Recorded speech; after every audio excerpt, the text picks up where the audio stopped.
स्वागत है आप सभी का हमारे चैनल सुविद्या में। आज की क्लास में हम बात करेंगे राजस्थान की स्थिति एवं विस्तार। तो हम सभी जानते हैं कि पृथ्वी एक बहुत बड़ा निकाय है और इस पृथ्वी के विभिन्न क्षेत्रों की जानकारी के लिए हम ग्लोब का प्रयोग करते हैं। ग्लोब हम कह सकते हैं कि ये पृथ्वी का एक छोटा प्रतिरूप है। तो आपने देखा होगा कि ग्लोब पर अनेक रेखाएं होती हैं। कई रेखाएं हॉरिजॉन्टल रेखाएं देखी होंगी, कुछ वर्टिकल रेखाएं देखी होंगी। तो क्या इन रेखाओं का मतलब है और राजस्थान की स्थिति और विस्तार में इसका क्या रोल होगा, आज की क्लास में हम वो डिस्कस करेंगे। तो ये जो रेखाएं होती हैं, मैं आपको बता दूं कि इन रेखाओं के सहायता से किसी भी स्थान के समय, वहां की जलवायु, वहां की आर्द्रता, पवन का वितरण, तो ये सभी जो वायुमंडलीय दशाएं हैं, इन सभी के अध्ययन में जानकारी जो है इन रेखाओं के माध्यम से हमें मिलती है। तो ये जो रेखाएं हैं उन्हें मुख्य रूप से, ये जो पूरे ग्लोब पे आपने एक जाल सा बिछा हुआ देखा है इन रेखाओं का, उन्हें दो रूपों में बांटा गया है। एक भाग होता है अक्षांश रेखाएं और दूसरी होती है देशांतर रेखाएं। तो अक्षांश और देशांतर में क्या अंतर है हम डिटेल में पढ़ेंगे। सबसे पहले हम डेफिनेशन देख लेते हैं कि अक्षांश रेखाएं क्या है। पृथ्वी के ग्लोब पर सामान्यतः आड़ी खींचे जाने वाली जो रेखाएं हैं, हॉरिजॉन्टल जो रेखाएं खींची जाती हैं, उन्हें अक्षांश रेखाएं कहते हैं। ये काल्पनिक होती है, हाँ दोनों ही काल्पनिक होती है। अक्षांश रेखाएं भी ग्लोब पर काल्पनिक रेखाएं हैं, देशांतर रेखाएं भी काल्पनिक रेखाएं हैं। तो ये काल्पनिक व स्थायी होती हैं। अगर हम बात करें देशांतर की, तो पृथ्वी के ग्लोब पर सामान्यतः खड़ी खींची जाने वाली जो रेखाएं हैं वो देशांतर कहलाती हैं, जो काल्पनिक और अस्थायी होती हैं। तो ये तो एक सामान्य परिचय हो गया। अगर हम ग्लोब की बात करते हैं तो हमारा ये जो ग्लोब है, यहाँ पर आपने देखा होगा ये सेंटर जो है हमारा, ये कहलाता है 0 डिग्री का अक्षांश। क्या कहलाता है?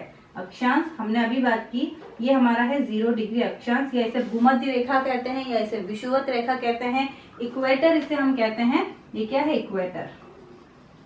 अब इक्वेटर के समानांतर जो रेखाएं खींची जाती हैं, ये काल्पनिक रेखाएं कहलाती हैं, अक्षांश रेखाएं। ठीक है, तो ये क्या है? इक्वेटर के समानांतर जो रेखाएं खींची जाती हैं उन्हें क्या कहा जाता है? उन्हें कहा जाता है अक्षांश रेखाएं।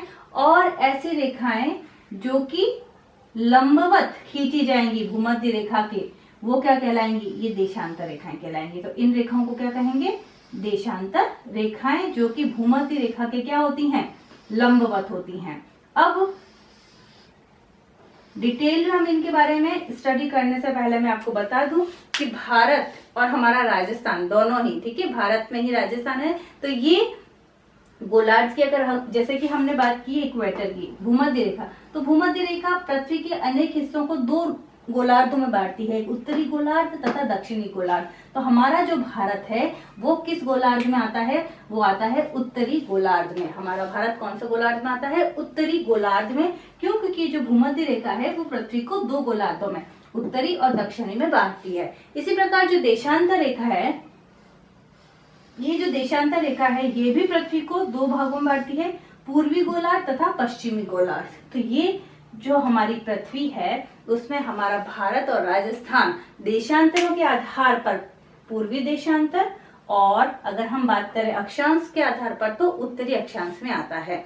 तो क्या लोकेशन है वो, अगर हम देखें तो हमारा जो भारत है वो 8 डिग्री 4 मिनट उत्तरी अक्षांश से शुरू होता है, 27 डिग्री 6 मिनट उत्तरी अक्षांश में स्थित है। ठीक है, तो भारत की स्थिति ये हो गई। और अगर हम राजस्थान की बात करें तो राजस्थान कहाँ से शुरू होता है? 23 डिग्री 6 मिनट उत्तरी अक्षांश से 30 डिग्री 12 मिनट उत्तरी अक्षांश तक भारत में जो राजस्थान है वो फैला हुआ है। इसी प्रकार ये तो हुई अक्षांश की बात। देशांतर की अगर हम बात करें तो भारत जो है वो 68 डिग्री 7 मिनट पूर्वी देशांतर से 97 डिग्री 25 मिनट पूर्वी देशांतर के मध्य। और अगर हम राजस्थान की बात करें तो 69 डिग्री 30 मिनट पूर्वी देशांतर से 78 डिग्री 17 मिनट पूर्वी देशांतर के मध्य हमारा राजस्थान स्थित है। तो अब हम डिटेल में देख लेते हैं कि भाई अक्षांश क्या है, देशांतर रेखाएं क्या है, इनके कुछ महत्वपूर्ण रेखाएं, चाहे वो अक्षांश रेखा है, कर्क रेखा क्या है, मकर रेखा क्या है, ग्रीनविच रेखा किसे कहा गया है, 180 डिग्री पर देशांतर रेखा का क्या रोल है, कौन कौन से क्षेत्र या कौन कौन सी रेखाएं किन किन क्षेत्रों से होकर गुजरती हैं। तो इनकी स्टडी अब हम कर लेते हैं बात करते हैं अक्षांश की। अक्षांश दो शब्दों से मिलकर बना है, अक्ष प्लस अंश। ओके, तो अक्ष प्लस अंश मतलब अक्ष का भाग। अगर हम ये बात करते हैं तो उसे कहा जाता है अक्षांश।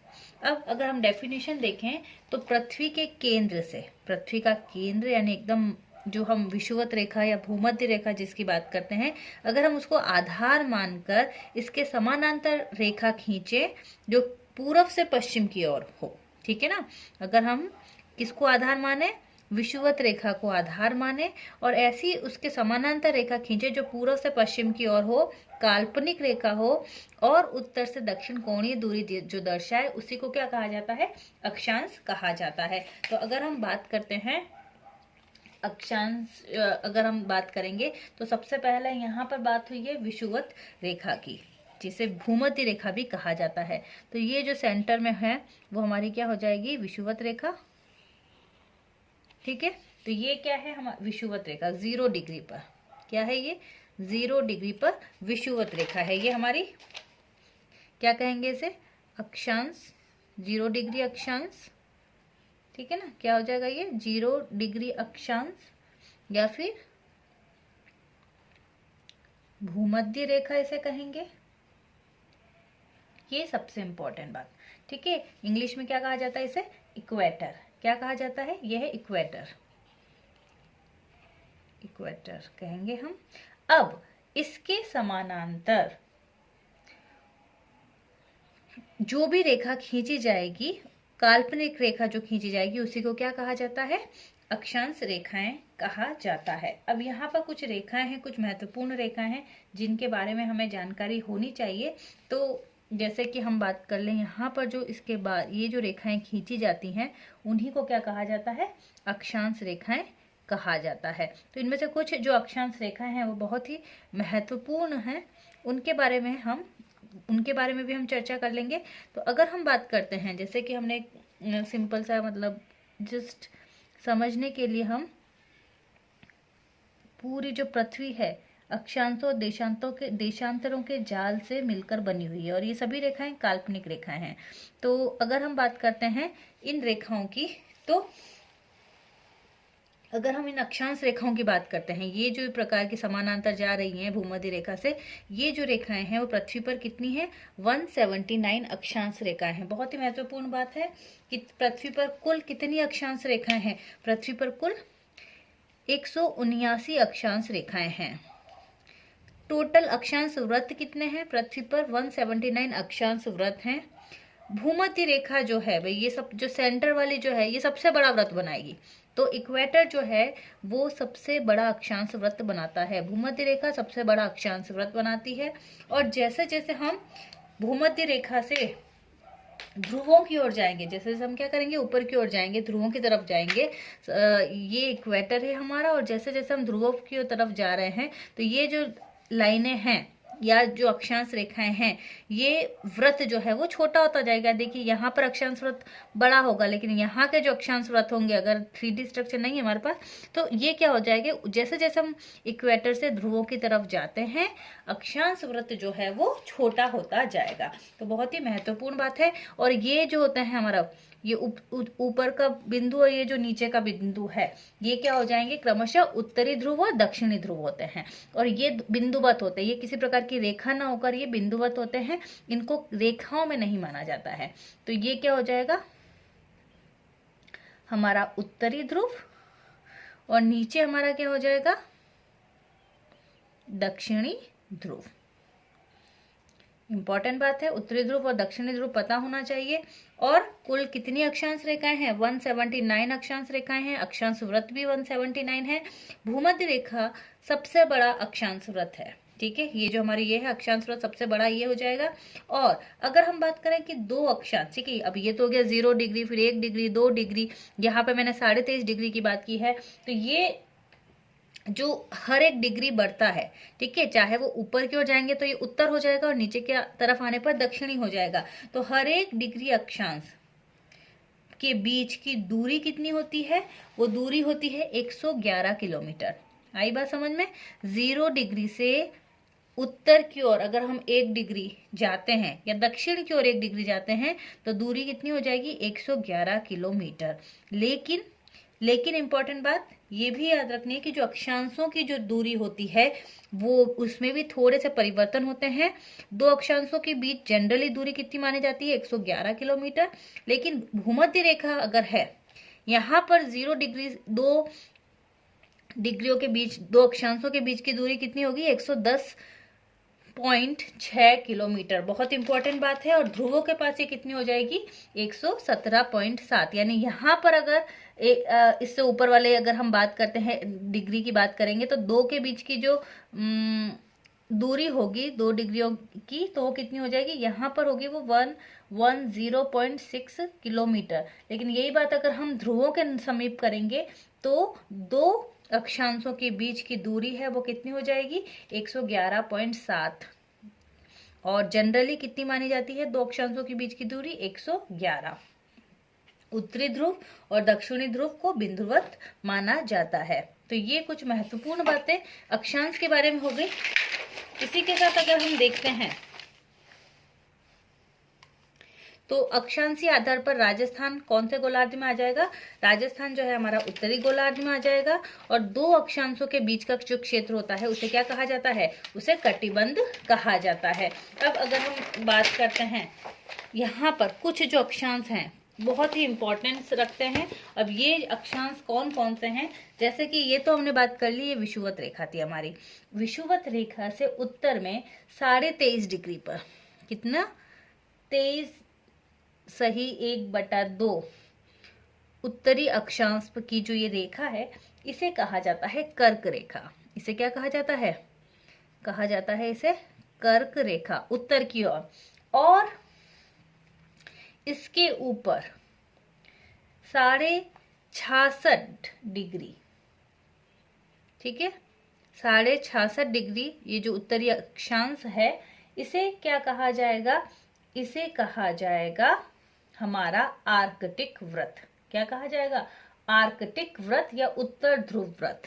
ये हमारा हो जाएगा आर्कटिक व्रत, उसे उत्तर ध्रुव व्रत भी कहा जाता है। तो और ये ऊपर वाला उत्तरी ध्रुव। तो यहाँ पर दो अक्षांश रेखाएं जानना बहुत जरूरी। कर्क रेखा 23.5 डिग्री पर है, आर्कटिक व्रत 66.5 डिग्री पर है, ठीक है। तो इसके बाद ट्रॉपिक ऑफ कैंसर हम कर्क रेखा को कहते हैं, ध्यान रखें, ट्रॉपिक ऑफ कैंसर।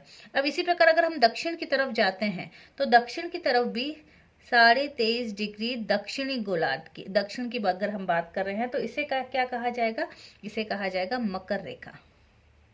क्या कहा जाएगा, ये है हमारी मकर रेखा जिसे ट्रॉपिक ऑफ कैप्रिकॉर्न कहा जाता है। और दक्षिण में 66.5 डिग्री दक्षिणी अक्षांश जो है हमारा उसे क्या कहा जाता है, अंटार्कटिक व्रत या दक्षिण ध्रुव व्रत।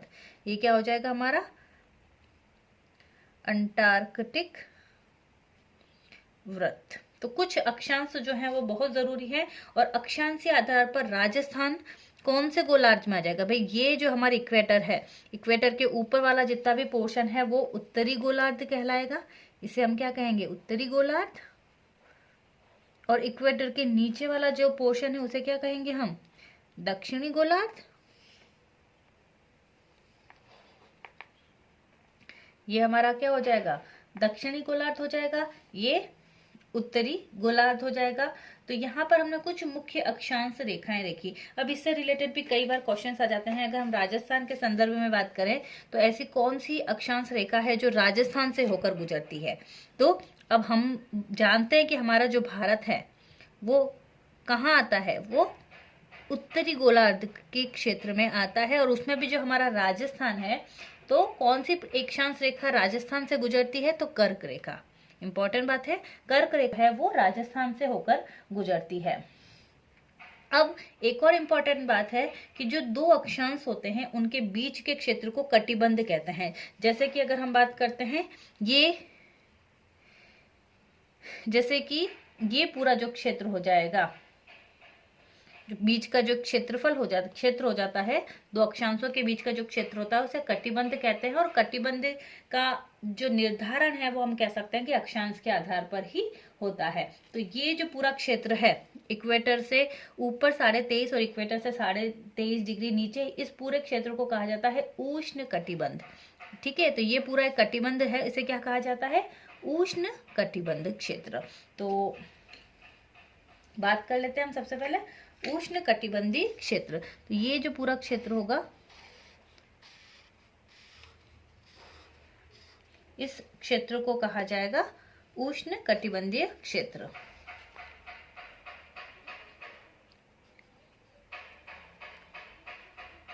उष्ण कटिबंधीय क्षेत्र के बाद अगर हम बात करते हैं उत्तर की तरफ, ये जो पूरा क्षेत्र हो जाएगा इसे कहा जाएगा उत्तरी शीतोष्ण कटिबंध। इसे क्या कहा जाएगा? उत्तरी शीतोष्ण कटिबंध।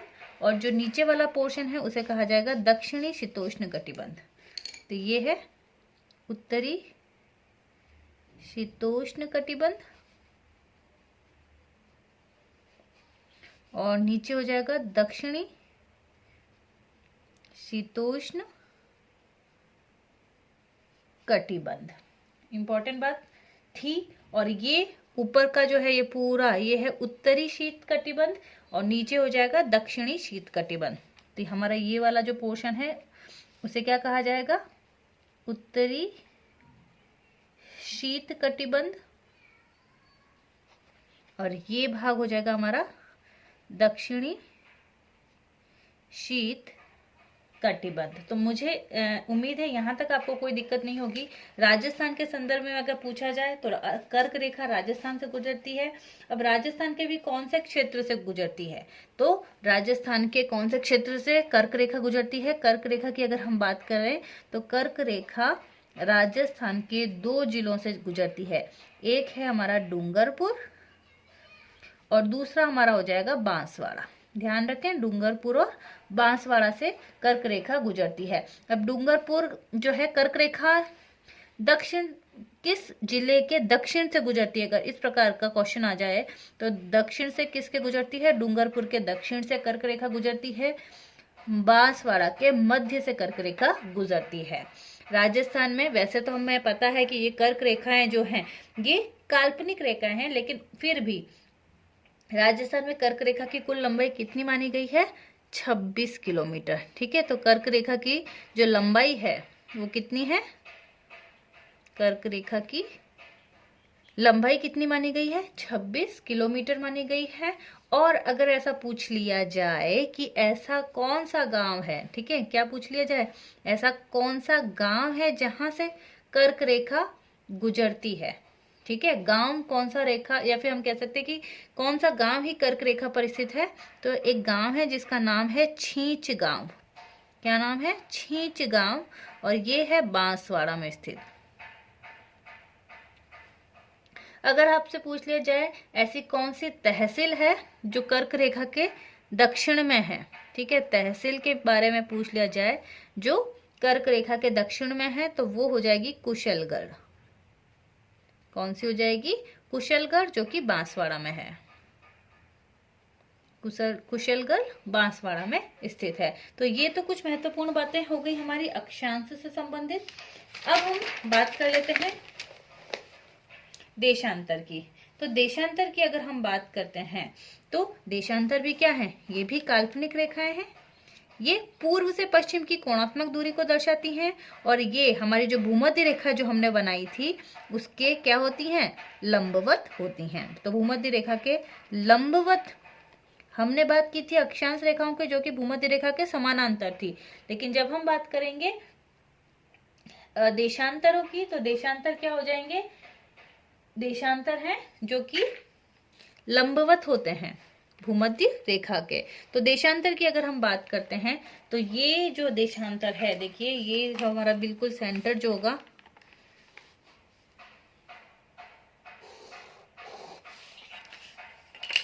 इसे कहा जाता है प्रमुख याम्योत्तर। क्या कहा जाता है? प्रमुख याम्योत्तर। ये हमारा सपोज ये हमारी 0 डिग्री अक्षांश रेखा हो जाएगी। ये 0 डिग्री अक्षांश रेखा है और ये जो लाइन है दैट इज कॉल्ड याम्योत्तर। ठीक है, तो यहाँ पर 0 डिग्री और ये 180 डिग्री। तो ये देशांतरों की बात हो गई है। अब ये जो देशांतर होते हैं ये हमारे पृथ्वी को पूर्वी गोलार्ध और पश्चिमी गोलार्ध में बांटते हैं। तो ये वाला जो एरिया हो जाएगा ये पूरा क्या हो जाएगा, पूर्वी गोलार्ध, और इसके दूसरी साइड जो हो जाएगी वो हो जाएगी पश्चिमी गोलार्ध। ठीक है, तो इस प्रकार की जो रेखाएं होती हैं उन्हें क्या कहा जाता है, इन रेखाओं को देशांतर रेखाएं कहा जाता है। इस प्रकार की रेखाओं को क्या कहा जाता है, देशांतर रेखाएं कहते हैं। अब अगर हम बात करते हैं कि पूरी पृथ्वी पर कितनी देशांतर रेखाएं हैं, तो 360 देशांतर रेखाएं हैं। टोटल कितनी देशांतर रेखाएं हैं, 360 देशांतर रेखाएं हैं। सभी देशांतर रेखाएं अर्धवृत्त के रूप में होती हैं। बहुत इंपॉर्टेंट बात है कि जो देशांतर रेखाएं हैं वो अर्धवृत्त के रूप में होती हैं। जब हमने वहां पर बात की थी अक्षांश जो है वो पूर्ण वृत्त के रूप में होता है, लेकिन देशांतर जो होते हैं वो अर्धवृत्त के रूप में होते हैं। सभी देशांतर रेखाएं अर्धवृत्त के रूप में होती हैं, और जो दो देशांतर होते हैं उनके बीच की दूरी कितनी होती है, 111.321 किलोमीटर। दो देशांतरों के बीच की दूरी, जब हमने बात की थी दो अक्षांशों के बीच की दूरी, वो भी 111 ही हमने देखी थी। तो इसी प्रकार दो देशांतरों के बीच की दूरी 111.321 होती है। और जैसे जैसे ध्रुवों पर जाते हैं तो देखिए देशांतरों की जो दूरी है वो क्या होती जाएगी, कम होती जाएगी। यहाँ पर दूरी सर्वाधिक है, लेकिन जैसे जैसे हम ध्रुवों पर जाएंगे ये जो दूरी है वो क्या होने लगेगी, कम होने लगेगी। तो ये जो सेंटर वाली लाइन है इसके बहुत सारे नाम हैं, यहाँ पर मैं लिख देती हूँ। इसे 0 डिग्री देशांतर कहा जाता है, इसे प्रधान मध्याह्न रेखा कहा जाता है, इसे प्रधान याम्योत्तर रेखा कहा जाता है, इसे ही ग्रीनविच रेखा GMT कहा जाता है। तो वास्तविकता में क्या है कि लंदन में एक वेधशाला है जिसे ग्रीनविच कहते हैं, और उससे ये गुजरती है, इसी कारण इसे ग्रीनविच रेखा भी कहा जाता है। तो ये कुछ महत्वपूर्ण बातें जो है हम देशांतर के बारे में देख रहे हैं। अब हम बात अगर करते हैं भारत की या फिर राजस्थान की भी अगर हम बात करते हैं, तो भारत और जो राजस्थान जो है वो देशांतर की दृष्टि से किस गोलार्ध में है, पूर्वी गोलार्ध में है। देशांतर की दृष्टि से कौन सी गोलार्ध में है, पूर्वी गोलार्ध में स्थित है। दो देशांतरों के बीच का जो क्षेत्र होता है उसे क्या कहा जाता है, यहाँ पर उसे कहा जाता है गोरे। दो देशांतरों के बीच के क्षेत्र को गोरे कहते हैं, जैसे वहां पे हमने कटिबंध की बात करी थी। अब जो दो प्रमुख देशांतर हैं, तो 0 डिग्री देशांतर है और एक हो जाएगा 180 डिग्री देशांतर। तो 180 डिग्री देशांतर इसे अंतर्राष्ट्रीय तिथि रेखा कहा जाता है, और ये जो 180 डिग्री देशांतर है वो 184 में इसका 1884 में इसका निर्धारण किया गया था, और ये प्रशांत महासागर से गुजरती है ये देशांतर रेखा, और बेरिंग जल संधि से भी गुजरती है। तो ये कुछ महत्वपूर्ण बातें हैं हमारी अक्षांश और देशांतर से संबंधित। इस प्रकार ग्लोब के सापेक्ष में अगर देखें तो राजस्थान की स्थिति है उत्तर पूर्व में। ठीक है, ग्लोब के अकॉर्डिंग उत्तर पूर्व में है, जिसे कहा जाता है ईशान कोण। ध्यान रखें, कई बार एग्जाम्स में कोण के नाम भी पूछ ले जाते हैं। तो ग्लोब के सापेक्ष राजस्थान ईशान कोण में है। अगर एशिया के सापेक्ष देखें, ठीक है, एशिया में अगर राजस्थान की स्थिति देखते हैं हम, तो ये आती है दक्षिण पश्चिम में। ठीक है, और जिसे कहा जाता है नैऋत्य कोण। अगर हम बात करते हैं भारत के सापेक्ष, ठीक है, तो भारत के उत्तर पश्चिम में राजस्थान स्थित है, जिसे कहा जाता है वायव्य कोण। ठीक है, इसे क्या कहा जाता है, वायव्य कोण। तो इस प्रकार हम कह सकते हैं कि विश्व के सापेक्ष उत्तरी पूर्वी क्षेत्र में है राजस्थान, भारत के सापेक्ष उत्तर पश्चिमी क्षेत्र में, एशिया के सापेक्ष दक्षिण पश्चिमी क्षेत्र में, जो कि क्रमशः हम कह सकते हैं कि ईशान कोण हो जाएगा, ये वायव्य कोण हो जाएगा, ये नैऋत्य कोण हो जाएगा, और आग्नेय दिशा में, ठीक है ना, हमारे राजस्थान की कोई लोकेशन नहीं आती है। अगर हम एशिया, भारत या विश्व के सापेक्ष कर रहे हैं तो आग्नेय जो है कोण जो है नहीं बनता है। तो ये कुछ बातें थी आज की क्लास में, इंट्रोडक्शन था राजस्थान की स्थिति और विस्तार से संबंधित। बहुत